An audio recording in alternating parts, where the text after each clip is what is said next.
여러분 오늘도 잘 견디고 계십니까? 김명준의 뉴스파이터입니다. 아내가 남편에게 물었습니다. 당신은 나랑 있을 때 언제 가장 가슴이 뛰어? 그러자 남편 왈, 당신이 내 휴대전화 들여다볼 때. 네, 배우자가 들여다봐도 심장이 철렁한데 누군지도 모르는 누군가가 내 휴대전화를 들여다본다. 공포 그 자체입니다. 더 큰 공포는 SK텔레콤이 누구에게 해킹 공격을 받은 건지 아직도 모른다는 거죠. OKSK가 아니라 KOSK가 됐습니다. 누군지도 모르는 대상에게 KO! 4월 29일 화요일 김명준의 뉴스파이터 6초 후에 달려보겠습니다.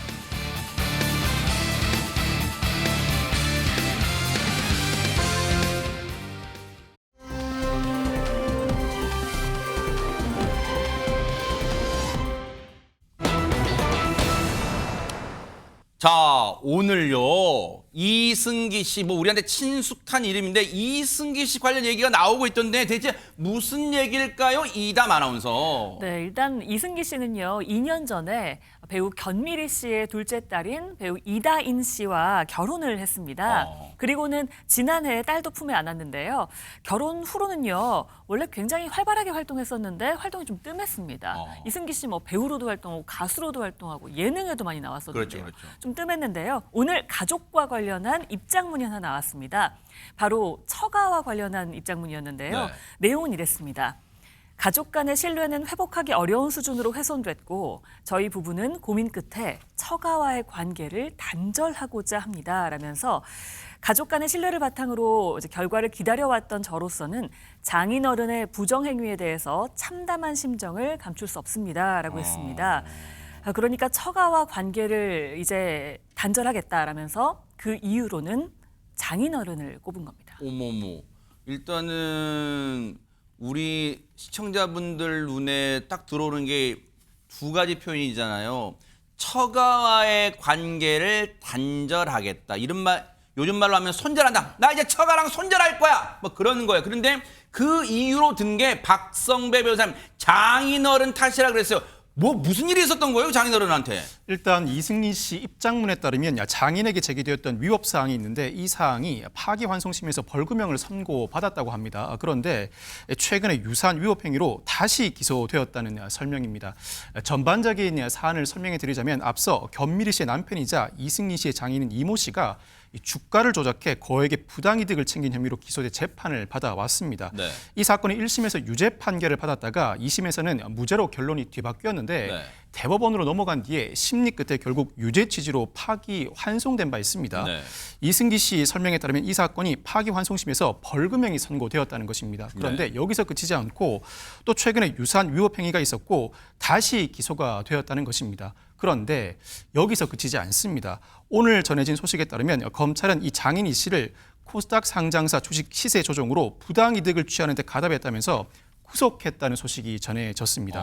즉 연달아서 장인의 문제가 해결되기는커녕 이어지는 상황이라고 할 수 있습니다.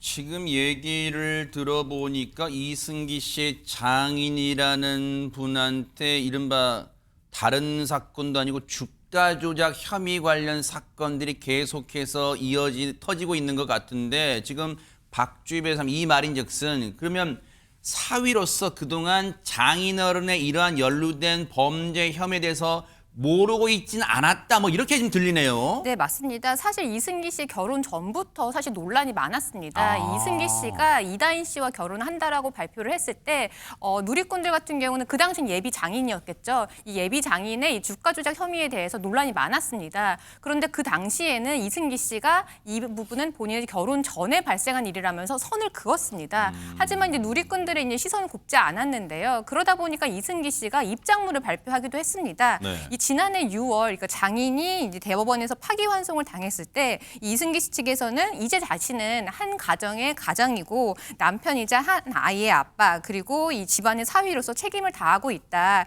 그러니까 그리고 또 장인과 장모 역시 조부모가 되었기 때문에 가족만은 건드리지 말아달라면서 오히려 이 누리꾼들에게 이 가족사는 건드리지 말아달라고 어떻게 보면 경고 아닌 경고를 했었거든요. 그런데 오늘 이승기 씨의 입장이 180도 바뀌었습니다. 어떻게? 그러게요. 이 새로운 입장문을 발표를 했는데요. 네. 오늘 입장문에서는 지난해 이 장인 어른과 관련된 사안을 충분히 검토하지 않고 경솔하게 발언했던 점에 대해서 깊이 반성하고 있다라고 하면서 한 톤 약간 낮추는 모습을 보였고요. 또 위법 행위에 대해서는 반드시 처벌이 이루어진다라고 생각을 하고 이 자신의 이런 섣부른 판단으로 고통받으셨을 이 피해자에게 이 심정을 통감하면서 진심으로 사과한다라는 발표를 했습니다. 근데 이제 이 대목에서 이제 시청자분들이 조금 갸우뚱하실 게 사실 예전에도 장인어른의 어떤 혐의 그리고 그 혐의의 구체적 내용을 다 전해 들었을 텐데 어떻게 보면 왜냐하면 가족이니까 장인어른 진짜 어떻게 된 겁니까? 저한테만은 사위니까 말씀해 주셔야 될 거 아닌가? 라고 아마 얘기를 들었을 텐데 왜 그때는 가족을 보호하다가 이제는 손절한다 180도 바뀌게 된 걸까요? 그러니까 이제 가족만은 건드리지 말아달라라는 형식에 대해서는 이제 가족 관계의 문제니까 이제 사법적인 절차가 진행되고 있으니까 어쩌면 그것을 좀 지켜봐달라는 뜻도 있었겠지만 어쨌거나 좀 선을 긋는 모양새를 취했었거든요. 근데 그 입장 변화의 조짐이 사실 작년부터 있기는 했었습니다. 네. 작년 11월에 영화 대가족의 제작 보고회가 있었는데 그 당시에 이승기 씨가 이 자리에 나왔을 때 기자분들이 아무래도 이 신상에 관한 걸 물어봤어요. 그러니까 이제 개인적인 이야기이긴 합니다만 자기가 과거에 했던 것이 가족은 잘못이 없다는 뜻으로 이렇게 좀 파장을 불러일으킨 것 같은데 뭐 처가일이라고 하는 것은 어디까지나 그쪽의 일이다. 우리는 지금 결혼을 해서 독립된 가정을 꾸미고 있기 때문에 독립생계를 유지하고 있다는 것이죠. 우리가 뭐 유교적 전통에 따라서 뭐 딸은 시집 가면은 출가 외인이다 뭐 이런 얘기를 하고는 했었습니다만 어떻게 보면 이승기 씨는 출가 외인임을 일부러 강조하면서 약간 더 선을 긋는 듯한 이런 모양새를 벌써부터 보여왔었거든요. 네. 근데 사실 이승기 씨 하면은 결혼 전까지만 해도 뭐 모든 면에 굉장히 흠잡을 데 없는 모범 연예인이다라는 네. 평가를 많이 받아왔었잖아요. 네. 그런데 이제 결혼 이후에는 소위 얘기하는 그 처가 리스크로 인해서 이미지가 조금 많이 달라졌던 것은 사실입니다. 그래서 그 모범 이미지에 좀 금이 간 것은 뭐 어쩔 수 없는 많은 분들이 지적하는 부분이기도 하고요. 네. 그리고 과거 한때는 이 가족 문제가 나왔을 때는 뭐 악의적이거나 뭐 비하성 댓글 이런 거에 대해서는 본인이 법적으로 강력하게 대응하겠다. 이렇게 강하게 대응을 했던 바도 있기 때문에 그때와는 확연히 달라진 모습을 우리가 관찰할 수 있을 것 같습니다. 혹시요 박성배 변호사님 그 이제 시청자분들 입장에서 근데 여러분들이 오해는 하지 않으셨으면 좋겠는 게 뭐냐면 이승기 씨의 장인어른의 범죄를 저희가 두둔하려는 게 아니라 이승기 씨가 예전에 이렇게 뭐 처가의 문제도 잘 감싸고 두둔하는 이 모양새를 취하다가 갑자기 이번에 이제 또 다른 게 터지니까 관계 단절, 이른바 손절을 하는 모양새가 우리 보통 그런 게 있잖아요. 부모된 입장에서는 자식이 어떤 범죄자, 우리 영화에도 그런 소리가 많이 나옵니다만 범죄자, 흉악범 범죄자라 하더라도 죄는 밉지만 핏줄이고 자식이니까 어쨌든 면회도 가고 옥바라지도 하고 이제 가족 간의 정은 천륜이니까 안 끈다 뭐 그런 것도 있잖아요. 근데 굳이 처가의 관계를 단절한다는 표현을 공개적으로 하게 됐을까? 이것도 궁금합니다. 어떻습니까? 일단은 예전 이승기 씨의 입장이 나오게 된 배경은 당시만 해도 장인의 혐의가 유죄 확정 판결로 확정되지 않은 상황이었습니다. 충분히 중립적인 입장을 취할 수도 있고 물론 주가 조작 사건은 그 특성상 여러 피해자들을 양산할 수밖에 그러겠죠. 없습니다. 그럼에도 불구하고 중립적인 자세를 취하다가 이 사건에서 결국은 유죄 취지로 확정 판결이 이루어졌고 연이어서 유사한 사건, 다른 종류의 범죄가 저질러졌다면 또 재론의 여지가 있는데 주가 조작 혐의로 연이어서 또 다른 범죄를 이어나갔다면 이는 단순히 가족이라는 이유만으로 감싸고 돌 수만은 없는 부분으로 보입니다. 특히나 손 윗사람, 직계 존석이 이와 같은 범행을 저질렀고 무엇보다도 이승기 씨나 이다인 씨나 연예인으로서 앞으로 충분히 대중들 앞에서 활동을 할 수 있는 인물들인데 네. 계속해서 감싸다가는 당장 이 자식들의 생계, 나아가서 행보에 지대한 영향을 미칠 수밖에 없습니다. 감쌀 수 있는 근거가 이미 상실된 상황인데다 앞으로의 행보에 지대한 영향을 미친다면 강한 입장을 내비칠 필요가 있었고 손절하겠다는 취지의 입장을 내비친 것으로 보아서는 가족 내부에서도 상당한 갈등이 있어 왔던 것 같습니다. 이와 같은 행동을 하지 말라고 조언을 했음에도 불구하고 받아들여주지 않았거나 여러 갈등 상황에서 그 갈등이 해소되지 않다 보니 가족 내부의 관계가 어느 정도 파탄된 상태에서 이와 같은 발언을 했을 가능성이 높아 보입니다. 그러면 이 대목에서 또 다른 어떻게 보면 궁금증이 있어요. 전혜연 평론가님 뭐냐면 처가와의 관계를 앞으로 단절하겠다 했잖아요. 근데 처가의 구성원은 쉽게 말하면 장인어른도 있지만 장모님, 우리가 잘 알고 있는 견미리 씨도 있잖아요. 그러면 장인어른이 계속해서 문제되는 범죄가 지금 계속 드러난 건데 처가와의 관계 단절은 장인어른과의 관계만 단절하겠다는 거예요. 장모님도 책임이 있습니다. 나 장모님 견미리 씨와의 관계도 단절할 거예요. 혹시 뭐 아니면 견미리 씨 즉 장모님과는 계속 관계를 좋은 관계를 유지할 거예요. 뭐 분리대응입니까? 뭡니까 이거는? 제가 보기에 처가라는 용어를 쓴 것 보니까 아마 아내인 이다인 씨와 상의해서 당분간은 장인, 장모님 모두와 처가와 거리를 두겠다라는 쪽에 좀 해석을 둬야 되지 않을까 싶습니다. 박수배 변호사님 잘 짚어주셨는데요. 지금 이 부부가 모두 사실은 연예인입니다. 그러니까 공인으로서의 영향력이 굉장히 큰 자리인데 물론 본인이 저지른 범죄는 아니라 하더라도 이건 사소한 개인적인 문제를 넘어서 주가 조작이라는 즉 피해자를 양산할 수 있는 범죄 혐의 논란이 계속되고 있는 부분이기 때문에 부득이 선을 그은 것으로 보입니다. 이승기 씨의 과거의 어떤 모습과는 상당히 다른 부분이죠. 네. 2년 전에 이승기 씨가 네. 굉장히 사실 가족을 그때만 해도 감싸는 모습이었거든요. 그러니까 20년 동안 본인이 연예인으로 살았는데 이렇게 감정 담아 말해본 적이 없다라고 할 정도로 가슴속의 감정을 그대로 드러냈어요. 네. 결혼 축복해달라는 말은 하지 않겠지만 그냥 지켜봐 달라. 그리고 내 주변 사람들까지도 이미지 생각해라 라면서 결혼 말리는데 아니, 내 아내가 부모님 선택한 건 아니지 않냐. 어떻게 부모님 씨로 헤어지자고 말할 수 있겠냐. 2년 전의 상황과 지금은 장인을 둘러싼 논란이 그냥 논란인가 아니면 이미 유죄가 확정되고 또다시 기소된 상황인가 여러 가지 상황이 달라진 점 많은 영향을 미친 것으로 보입니다. 그런데 이담 아나운서 이승기 씨가 장인어른 관련 입장문을 내기 전 하루 전에 SNS를 통해서 자신과 관련된 뭐 소식도 밝혔다는데 그건 또 뭐예요? 네, 맞습니다. 이번에 처가와 단절하겠다라는 이야기를 하기 전에 딱 하루 전입니다. 본인의 이제 복귀 사실을 이야기를 했습니다. 그동안 활동이 좀 뜸했다고 했잖아요.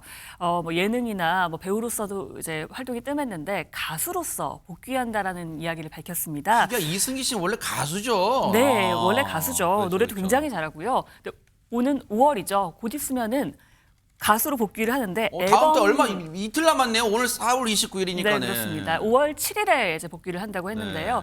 그 앨범 제목이 또 굉장히 눈길을 갑니다. 제목이 정리였습니다. 그래서 많은 분들이 굉장히 주목을 하고 있습니다. 그래요. 5월이 이제 곧 되니까 이틀 뒤면 5월이니까 5월 달에 또 어떤 모습 보일지 한번.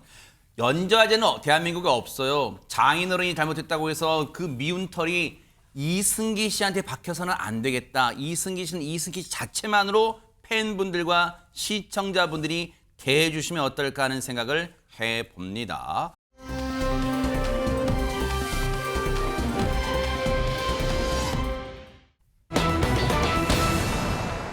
김심, 이심, 박심도 아니에요. 요즘 유심 때문에 난리랍니다. 이담 아나운서. 정말 난리입니다. 어제가요, 그 유심 무상교체 서비스 첫날이었습니다. 그런데 온라인도 물론이고요, 오프라인도 정말 마비 상태였습니다. 일단 전국 대리점들에는요, 이른 새벽부터 오픈런이 이어졌고요. 또 온라인 유심 예약 시스템은 접속 장애가 이어질 정도였습니다. 이 유심을 이제 예약하는 시스템이었는데 그걸 클릭하면요, 현재 서비스 이용자가 많아서 접속이 지연되고 있습니다. 이게 뜨거나 대기 인원이 몇만 명 이렇게 뜨더라고요. 레알이에요. 그 몇만 명 대기가 레알이에요, 진짜. 그러니까요. 현재 지금 유심을 무상으로 교체해야 되는 대상자가요, 2,500만 명 정도 된다고 합니다. 잠깐만, 저거 보고 대기 인원 우리 이담 아나운서 표현이 진짜 지금 읽어줘요. 저 잘 숫자 약해요. 13만 4,702명입니다. 대락 사건 저를 기다려요? 저도 제가 클릭했을 때도 한 2만 몇천 명 이랬거든요. 진짜예요? 근데 정말 저렇게 많은 분들이 대기를 하고 있는 겁니다. 유심을 교체하려고요. 그런데 2,500만 명이 지금 유심을 교체해야 되는 대상자인데 SK텔레콤 측에서 갖고 있는 유심은 지금 100만 개밖에 없다고 합니다. 수량이 그거 턱없이 부족하잖아요. 그러니까 다음 달 말까지 추가로 500만 개를 더 확보를 한다는데 그래봤자 600만 개잖아요. 아직 한참 모자란 상황입니다. 그렇다 보니까 이 와중에 중고 거래 플랫폼에서 유심을 팔겠다라는 사람이 나타났는데 뭐예요 이건 또? 이게 좀 논란입니다. 왜냐하면 터무니없는 웃돈을 붙여서요. 이걸 팔겠다라는 사람이 생긴 거예요. 가격은요. 유심 가격을 무려 15만 원에 팔겠다라고 한 거예요. 원래 가격이 한 7,700원 정도 되거든요. 진짜예요? 그거를 15만 원에 팔겠다라면서 유심 물량이 부족해서 지금 발 동동 구르고 있는 소비자를 겨냥해서 과도하게 웃돈을 붙여서 유심을 팔려는 사람이 나타났습니다. 아니 대동강 물장사는 봉이 김산단에 뭐 이 와중에 유심을 한 개에 15만 원 뭐예요 이거 지금 김현일 평론가님? 그러니까 어쨌든 무슨 틈만 생기면 그 틈을 비집고 내가 좀 이득을 보겠다고 하는 그런 황당한 상황이 어디서나 언제든지 발생을 하는 것 같아요. 사람이 양심 있어 양심이 진짜. 그러니까 이 작성자의 글이 굉장한 비판을 지금 받고 있습니다. 작성자는 본인을 SK텔레콤 판매점 관계자다 이렇게 밝히면서요. 손님에게 원래는 판매하려고 했던 재고의 여유분이다. 그래서 내가 이걸 가지고 있는데 마치 선심 쓰듯이 이 판매 수익을 내가 포기를 하고 거저 드리겠다. 뭐 이런 식으로 표현을 하는 거예요. 근데 실제로는 그게 거저가 아니었던 거죠. 네. 그러면서 또 여기다가 조건을 붙입니다. 자산은 많은데 꼭 당장 바꿔야 되는 분들, 이런 분들 연락하시라는 거예요. 그러니까 VIP 중에서 연락을 하시라. 일반인의 경우에는 네. 연락을 해도 가격 내고 없습니다. 판매 못합니다. 이렇게 글을 올렸던 거예요. 네. 그러니까 이게 뭐 비판받아 마땅한 일이 되겠죠. 현재는 이 판매 게시글이요. 중고거래 플랫폼에서 정책 위반이다라고 판단이 돼서 삭제 조치가 이미 된 상태라고 합니다. 지금 이 사태가 정말 예사롭게 볼 게 아닌 게요. 전혜연 평론가님. 일단은 유심 칩을 바꾸려는 분들은 일단 분통 터져요. 아침 일찍부터 여러분 오픈은 아시죠? 가게 문 열자마자 구입하려고 새벽부터 나가지고 줄 서고 있어요. 그런데 오늘 판매 수량 다 돼서 품절이 내일 이게 어떻게 된 거예요? 피해를 본 사람들 왜 생고생을 하고 있어요 지금? 고객들 입장에선 정말 속상하죠. 그리고 우리나라 고객들 사실 휴대전화 눈 떠서부터 잠들 때까지 사용하는 분들도 맞아요. 많아요. 그런데 이 와중에 휴대전화 교체, 유심 교체하라 그러지, 가면 또 없다 그러지, 대기는 저렇게 많지, 속상한데 최근 들어서 더 화가 난 분들도 있다라고 합니다. 뭔데요? 어떤 사례냐? 우리의 어르신들이 휴대전화 가입하면 자녀들이 왜 여러 가지 서비스라든가 어려운 거 해주시는 경우가 많을 맞아요, 거예요. 그렇죠. 이번 사태 이후에 그러면 우리 부모님 휴대전화 어떡하지? 라고 봤더니 유심은 없어. 그래서 SK텔레콤 측에서 안내한 유심 보호 서비스를 가입해야겠다라고 하면 그건 또 뭐예요? 그럼 이제 여러 가지 서비스가 있으니까 자녀들 입장에서 그럼 무슨 서비스가 우리 엄마 아빠가 가입돼 있지 봤을 거 아닙니까? 네. 부모님이 생전 듣도 보도 못한 단 한 번도 쓰지 않은 온갖 유료 서비스가 가입되는 거 지금 저런 발견한 사람. 거예요? 그렇습니다. 사실 얼마나 속상하겠어요. 부가 서비스 이용료 43,684원 이게 좀 자신도 모르게 돼 있다는 거예요 지금? 그러니까 엄마 혹은 아빠 이거 언제 가입했어요? 나 몰라. 나 몰라. 이거 뭐예요? 휴대전화 개통했을 때 제대로 설명 안 해주고 그냥 자동으로 되는 것처럼 됐을 가능성이 있다. 이게 속상하고요. 또 있습니다. 사실 기초연금을 받는 65세 이상 노인들은 할인해주는 제도가 있거든요. 근데 그거 모르고서 그냥 더 높은 비용을 내고 부모님이 쓴 경우 이거는 정말 통신사에서 안내를 해줬어야 되는 거 아니냐. 이래저래 고객들 입장에서는 이거 너무하다. 통신사들 이래도 되냐. 불만의 목소리가 터져 나오는 상황입니다. 이번 일로 박주희 변호사님 SK텔레콤의 민낯이 드러난 거예요. 그동안 가입자 늘리기만 혈안돼 있었지 만약 이런 사태 터졌을 때 어떻게 할지 매뉴얼 공부하는 게 아무것도 없잖아요 지금. 네, 그리고 지금 상황이 이제 점점 더 이어질 것 같고요. 이 가입자들의 이탈도 사실은 늘어날 것 같은데요. 어제부터 SK텔레콤이 유심 교체 서비스를 시작은 했지만요. 사실 지금까지 약 34,000여 명의 이용자가 SK텔레콤에서 다른 통신사로 이동을 했다라고 합니다. 아마 2차 피해를 우려하는 이 이용자들이 다른 통신사로 옮겨간 것으로 보이는데요. 네. 근데 그도 그럴 게 이제 SK텔레콤이 어제부터 유심 무상 교체 서비스를 시작을 했지만 아까 보셨던 것처럼 접속하려면 해도 수만 명의 대기가 이어지고 있고요. 그렇죠. 이 고객 이 센터 어플을 접속하는 것도 지금 먹통이라 들어가지지가 않습니다. 그러다 보니까 고객 입장에서는 굉장히 불만일 수밖에 없기 때문에 네. 앞으로도 가입자 이탈이 지속될 것으로 보이는데요. 네. 사실 SK텔레콤 같은 경우는요, 이 휴대전화 가입 가입자 수가 통신 3사 중 부동의 1위였습니다. 네. 그러니까 사실은 1위 자리를 지켰지만 1위 자리를 지킬 만큼의 서비스나 인프라는 이 부분에 대해서는 사실 노력이 부족했던 거죠. 네, 이쯤 되면요, 사태가 이쯤 되면 박성배 변호사님 이게 유심칩을 갈아 끼운 유심칩 교체만으로 끝날 일은 아닐 것 같아요. 이거 혹시 소비자분들 이번 피해 보신 분들 또는 왜냐하면 자기 돈 들여서 아침에 일찍 오고 막 그러잖아요. 혹시 집단 소송 이런 가능성은 없습니까? 벌써부터 그 움직임이 점쳐지고 있습니다. SK텔레콤 가입자들이 집단 소송 준비 등 공동 대응에 나서고 있습니다. 일단 SK텔레콤 개인정보 유출 집단 소송 카페에 가입자 수가 상당히 빠르게 늘고 있습니다. 복수의 법무법인과 접촉하면서 소송 준비에 들어간 상태라고 하고 이 사태와 관련해서 국회 국민동의청원까지 이어지는 중입니다. 이 정보 유출 사태로 손해배상 청구가 가능할까? SK텔레콤의 고의나 과실을 입증하는 것이 관건으로 보입니다. 네. 손해까지는 구체적인 입증이 필요치 않을 것으로 보입니다. 이와 같은 집단 소송의 경우에는 구체적인 입증을 하지 못한다고 하더라도 재판부가 일정한 손해액을 추정해서 판결하는 경우가 상당히 많습니다. 무엇보다 이 사태와 관련해 SK텔레콤 측의 과실을 입증해내는 것이 이 사태의 핵심이라고 할 수 있습니다. 그래요. 앞으로 이 사태 어떻게 흘러갈지 어떻게 대응할지 SK텔레콤 측이요. 뉴스파이터도 눈 부릅뜨고 따라붙어 보도록 하겠습니다.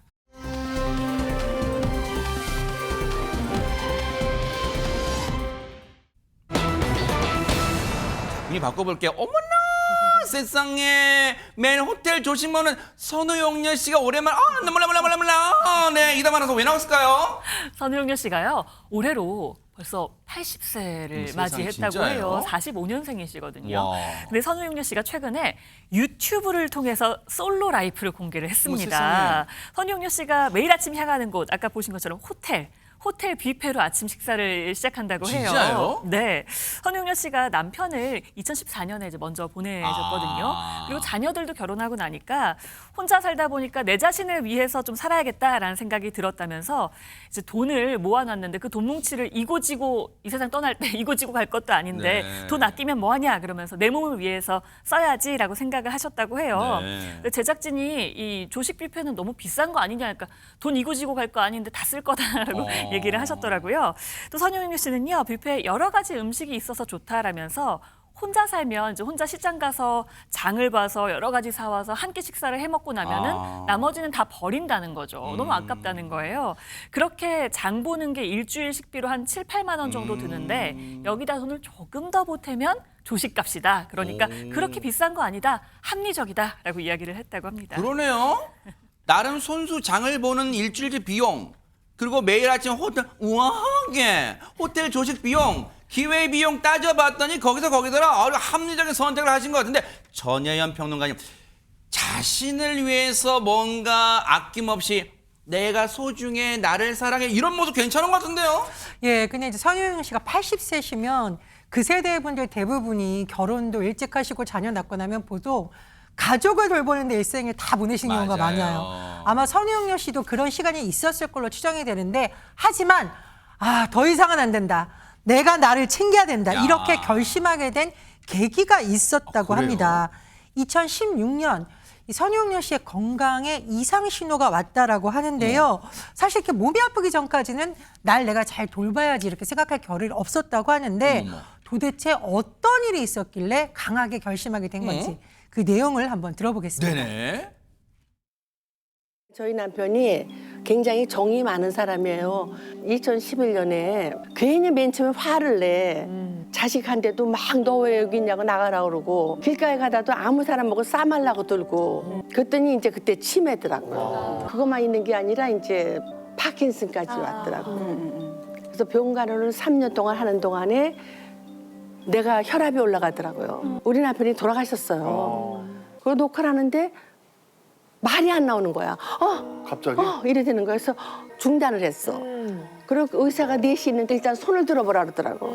손을 이렇게 들었는데 이쪽 손이 안 들어지는 거야. 선생님들이 안 된다고 빨리 병원에 가라 그러더라고. 병원에서 20일 동안 있다가 퇴원을 하면서 이렇게 살면 안 되겠다.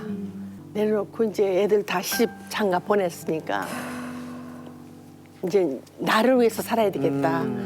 정말 내 경색 이후로 내 인생관이 송두리째 바뀌었지.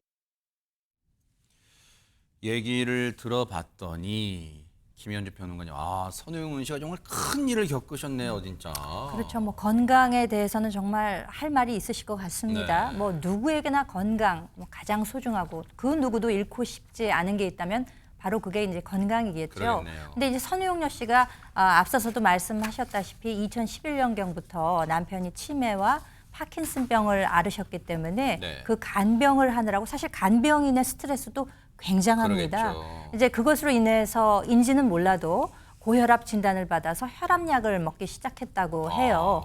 그런데 이후에 본인이 어떻게 보면 뭐 돌볼 시간이 좀 부족했을 수도 있고 어쩌면 건강을 이쯤은 괜찮겠지라고 과신했을 수도 있을지 모르겠습니다만 남편이 세상 떠나신 후에 혈압약 복용을 좀 게을리했었나 봐요. 아하. 중단했다가 다시 복용했다가 뭐 이런 아이고. 식으로 하다 보니까 6개월 만에 2016년에 방송 녹화 도중에 갑자기 뇌경색 증세가 찾아왔다는 아유. 거죠. 그러니까 한 번 그렇게 혼나고 나니까 이거 정말 건강 내가 스스로 관리하지 않으면 안 되겠구나라는 판단을 아마 하셨던 모양입니다. 네. 식습관도 개선하고 운동도 하고 이렇게 하면서 스스로 건강 관리를 했는데 선우용녀 씨가 생각하기로는 이 음식 먹는 게 이제 제일 중요하다고 아마 그렇죠. 생각을 하셨던 모양이에요.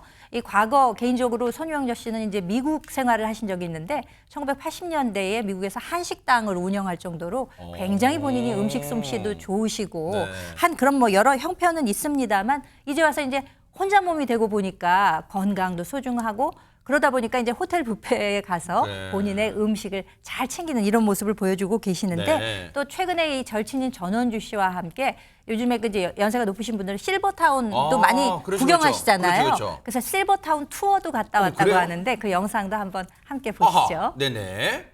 옆에도 이렇게 연세 드신 분들 조심하라고. 네, 여기 안전바가. 이런 것도 다 이러지. 네. 피청하다 넘어지면 안 되잖아. 그러니까. 어머, 너무 좋다. 어머, 근데 저 빨간 거 저게. 위험한 일 있을 때 누르라고 저게 있나 봐. 휠체어가 들어왔다 나갔다 할 수도 있으니까 딱 턱이 하나도 없어. 실버타운에다 먹는데 신경을 썼다. 노인네들 먹기 좋은 음식이다. 원래 남기지 말고 다 먹어. 이제 우리가 진짜 갈 생각을 안 할 수가 없어요, 이제 정말. 그래서 사실 우울했어요. 내가 이런 데를 와서 그렇게 생각할 나이구나. 사실 마음은 항상 청춘이잖아, 누구든지 다. 나는 여태까지 살아온 게 중요한 게 아니라 마무리를 잘 짓는 게 난 중요하다고 생각해요. 내가 먹고 싶은 거 먹고 내가 보고 싶은 거 보고 그러다가 딱 가야지. 내가 들어놓으면은 우리 자식들한테 민폐예요. 사실 저런 비슷한 생각 아마 시청자분들 중에도 조금 연세가 있으신 분들은 아마 비슷한 생각 다 같이 갖고 계실 텐데 그러다 보니까 박성배 변호사님 그 얘기를 하면서 본인도 울컥한 거예요, 지금 세상에. 한편 선우용익 씨는 평소에 재밌게 사는 모습을 보여주기도 하는데 선우용익 씨가 행복한 노후를 위해서 자주 만나는 친구가 있다고 합니다. 그 친구는 바로 자동차입니다. 그래요? 지금 80세 나이임에도 불구하고 운전대를 잡고 어디든 간다고 하는데 진짜요? 올해로 운전 경력 60년이 넘었다고 합니다. 어머머머. 또 지난해 면허증을 갱신하면서 치매 검사도 통과했다고 하는데 와. 방송에서도 그동안 자주 운전하는 모습을 보여준 적도 있습니다. 어허. 관련 영상 보고 오시겠습니다. 그래요, 네.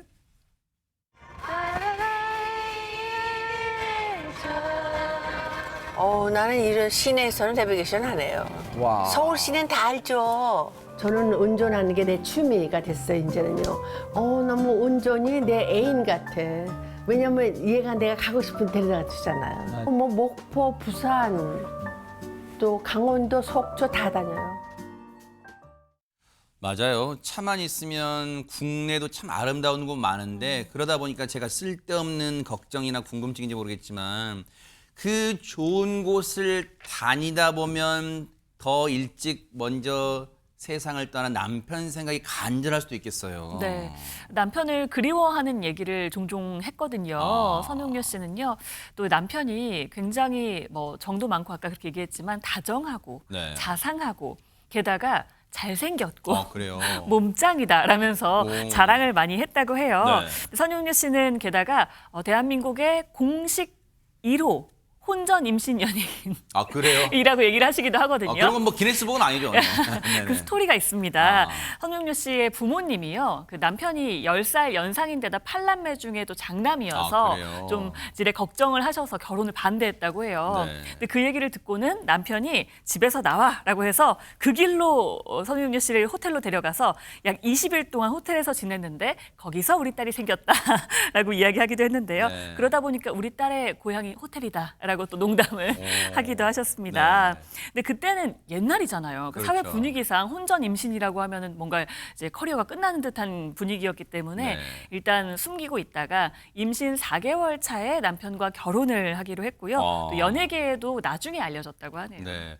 사실 선우녀 씨 하면 80의 나이에도 지금 봐도 아름답잖아요. 아름다움 그대로 간직하고 계신데 지금 연애 스토리, 사랑 스토리만 봐도 얘기만 봐도 참 영화 같은 얘기다 이런 생각이 듭니다. 근데 영화 같은 일이 여기서 끝난 게 아닙니다. 어머. 뭐 굉장히 이런 러브 스토리도 굉장히 특이한데요. 그런데 더 영화 같은 일이 벌어졌습니다. 그게 뭐였냐면 결혼식 날에 신랑이 나타나지 않은 겁니다. 어머나? 그러니까 정말 이게 더 영화 같은 일이죠. 네. 알고 봤더니 남편이 이 지인의 빚 1,750만 원을 대신 갚아주기로 했다가 결국 자신이 유치장에 들어간 겁니다. 아이고. 그래서 근데 그 돈이 1,750만 원이란 돈이 그 당시로 따지면 집 10채 정도 살 수 어머, 있는 세상에. 굉장히 큰 돈이라고 해요.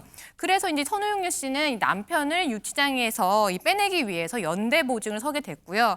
방송국에 이 선우용료 씨를 찾으러 이 빚쟁이들을 찾아오기로 했고요. 세상에. 그래서 살던 집까지 뺏겼다라고 해요. 아이고. 그래서 이 선용료 씨는 밤낮 없이 빚을 갚으려고 이 일에 매진했는데 그러다 보니까 집에 들어갈 시간도 별로 없었고 항상 밖에 있다 보니까 남편을 외롭게 한 거 아니냐라고 하면서 이제 그리움을 좀 토로하기도 했습니다. 그런데 이제 다행히도 이제 지금의 이제 선우용료 씨의 이 외로움은 자녀들이 이제 채워주고 있다라고 하는데요. 네. 60여 년 동안 이 가족을 위해서 헌신적으로 돈을 벌었던 이 선우용료 씨에게 이제는 자녀들이 용돈을 주면서 감사하다라는 소감을 전한다고 합니다. 그래요. 뭔가 그동안 많은 이 자제분들을 위해서 또 남편분, 먼저 세상을 떠난 남편분을 위해서 헌신하고 살아왔던 선우용료 씨 이제는 자신을 위해서 자신이 행복할 수 있는 일을 위해서 뭔가 꽃길을 걸어가시는 모습 뉴스파이터도 열심히 응원해 보도록 하겠습니다.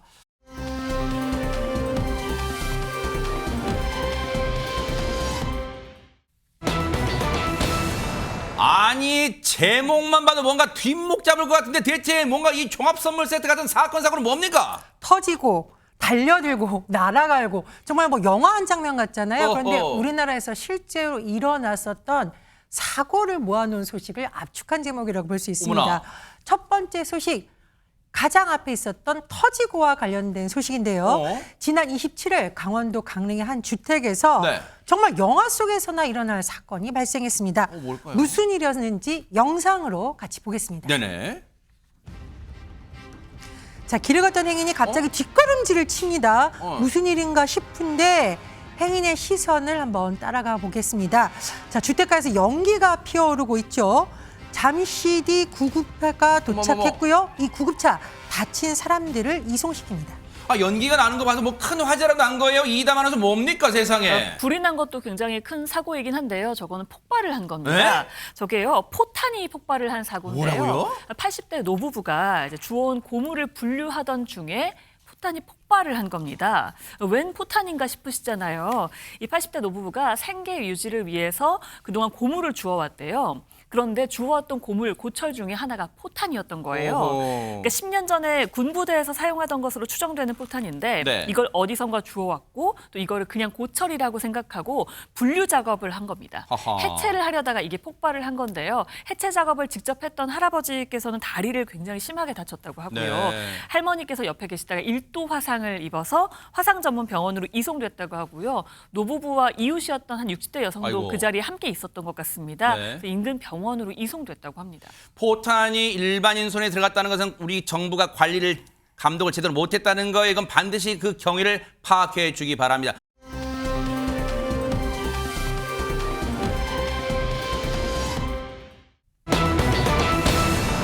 제목이 왜 이게 나쁜 교장선생님 잔식 주면 좋은 거 아니라고 시청자분들이 갸우뚱하실 것 같아요. 박주 변호사님. 사실 나쁘다는 표현도 사실은 부족한 것 같은데요. 이 강원도의 한 초등학교의 60대 남성 교장 선생님의 이야기입니다. 네. 이 교장 선생님은 평소에 학생들과의 소통을 내세우면서 일명 열린 교장실을 운영을 했다라고 해요. 그래서 학생들이 언제든지 이 교장실을 드나들 수 있도록 네. 다양한 간식까지 준비해놨다라고 합니다. 네.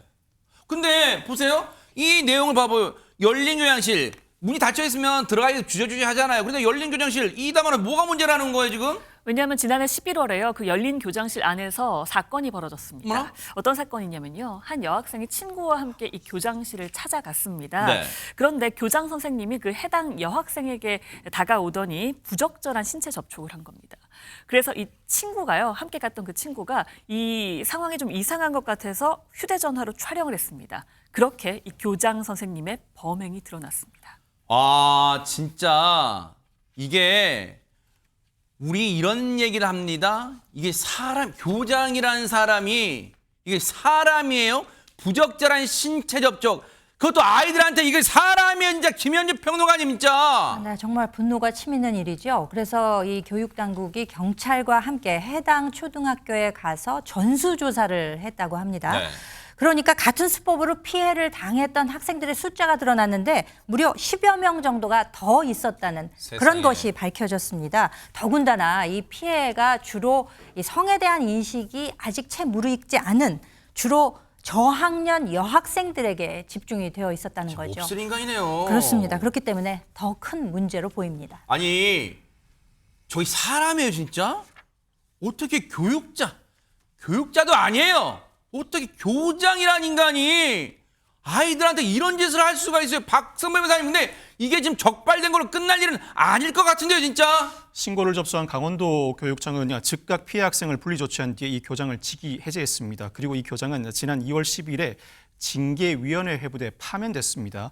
이어서 같은 달 27일 성폭력처벌법 위반과 아동학대처벌법 위반으로 구속되기에 이르렀고 이어서 기소돼 재판을 받고 있는데 이 교장은 혐의에 대해서는 부인하고 있는 것으로 알려지고 있습니다. 아니, 진짜로 징계위에 회부되고 파면됐다. 그런데 보세요. 지금 징계위에 회부되고 파면되면 지금 혹시 박성배 변호사님 징계위 회부되고 파면되면 혹시 시청자분들 중에 그게 궁금하실 수도 있어요. 그 뭐 교육 선생님들 나중에 연금 받고 뭐 그런 거 있잖아요. 파면되면은 혹시 그런 조치는 어떻게 되는 겁니까? 연금도 꼬박꼬박 받을 수 있는 거예요. 어떻게 되는 겁니까? 파면된 경우에는 해임과 달리 동일한 배제 징계임에도 불구하고 연금의 2분의 1만 지급받게 됩니다. 매달 월급을 받을 때 월급 중에서 자신의 기여금 부분을 공제하고 월급을 받게 되는데 그동안 수십 년간 쌓아왔던 자신이 납부했던 그 기여금만 돌려받을 뿐 여기에 더해지는 2분의 1 연금은 지급받지 못하는 형태가 파면 배제 징계입니다. 와, 저런 인간들한테는 연금 반 2분의 1 주는 것도 정말 아까운데, 아니 근데 전혜연 평론가 이런 생각이 들어요. 앞서 전수조사를 해서 그나마 10여 명이 더 있는 걸로 나왔지만 저는 이런 생각도 들어요. 아이들 입장에서는 두려워서 또는 말 못하는 왜냐면 아이들 입장에서는요. 내가 이 사실을 알리면 부모님한테 혼날까 또 그런 생각에 피해를 당하고도 말 못하는 아이들이 있을 수 있단 말이에요, 이거. 맞습니다. 그런 것을 위력에 의한 성범죄라고 합니다. 특히 이렇게 나이가 어린 학생들이 이런 피해를 입었을 경우 두 가지 생각을 보통 하는 경우가 있는데요. 첫 번째 말했듯이 이거 내가 얘기했다가 문제가 더 커지는 거 아니야 라는 거고요. 두 번째는 내가 뭘 잘못했지 자기 탓을 하는 경우. 세 번째는 이 교장이나 이런 사람들이 내가 너를 사랑한다고 가스라이팅을 하는 경우가 있습니다. 세상에. 그래서 사건을 인지한 이후에 어른들의 대책이 매우 중요한데요. 유사한 사건이 일치하도록 철저한 조사와 더불어서 아동들의 심리적, 정신적 치료가 충분히 돼야 되고요. 더 중요한 것은 재발 방지책을 당국에서 반드시 마련해야 한다는 점입니다. 얼마나 아이들이 충격받았을까요? 학부모들은 물론이고요. 그런데 박주희 변호사님, 아이들을 대상으로 한 더러운 성추행에 혹시 일반 범죄보다 더 이 무거운 형벌을 내려줄 수 있습니까? 어떻습니까? 네, 맞습니다. 사실은 교장이라고 하면 아이들을 오히려 보호해야 되는 의무가 있는 사람이잖아요. 그렇기 때문에 법에서 기관이라든지 보호시설이라든지 학교라든지 이런 시설에 있는 장이 만약에 성범죄를 저질렀을 때는 2분의 1까지 가중하도록 하는 규정이 따로 있습니다. 사실 위법성이 더 큰 거죠, 사람들이. 네. 더 이 인간의 그 형벌 뉴스파이트가 눈 부릅뜨고 쳐다보도록 하겠습니다.